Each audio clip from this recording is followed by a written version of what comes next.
ایرانی صدر Masoud Pezeshkian Trump کے دستخط شدہ معاہدے کی کاپی میڈیا کے سامنے لے آئے۔ ایران کے صدر مسعود پزشکیان نے امریکہ کے ساتھ ہونے والے جنگ بندی معاہدے کی کاپی میڈیا کے ساتھ شیئر کر دی، جس میں ڈونلڈ ٹرمپ کے دستخط بھی موجود ہیں۔ میڈیا رپورٹس میں یہ کہا گیا ہے کہ یہ پہلا موقع ہے کہ بین الاقوامی سطح پر دو ملکوں کے درمیان ہونے والا معاہدہ الیکٹرانک دستخط کے ذریعے ہوا ہے۔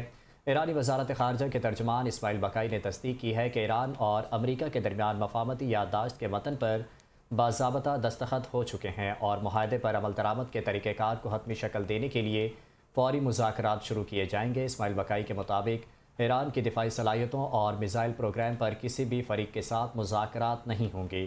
انہوں نے کہا کہ ایران کے میزائل صرف فائر کرنے کے لیے ہیں، مذاکرات کے لیے نہیں۔ ترجمان نے واضح کیا کہ ایران جوہری مواد ملک سے باہر نہیں بھیجا جائے گا، تاہم آبزودہ یورینیم کو کم آبزودہ کرنے کا آپشن موجود ہے۔ ان کا کہنا تھا کہ فارسی اور انگریزی زبان میں موجود دستاویزات ایک دوسرے سے مطابقت رکھتی ہیں اور دوسرے فریق نے بھی اس یادداشت پر دستخط کیے ہیں۔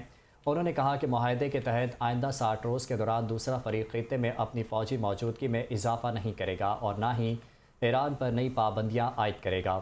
بقائی نے زور دیا کہ ایران پر عائد تیل کی پابندیاں ختم ہونی چاہیے اور ایران کو فوری طور پر تیل کی فروخت شروع کرنے کے قابل ہونا چاہیے، جبکہ یہ صورتحال کم از کم 60 دن تک برقرار رہنی چاہیے۔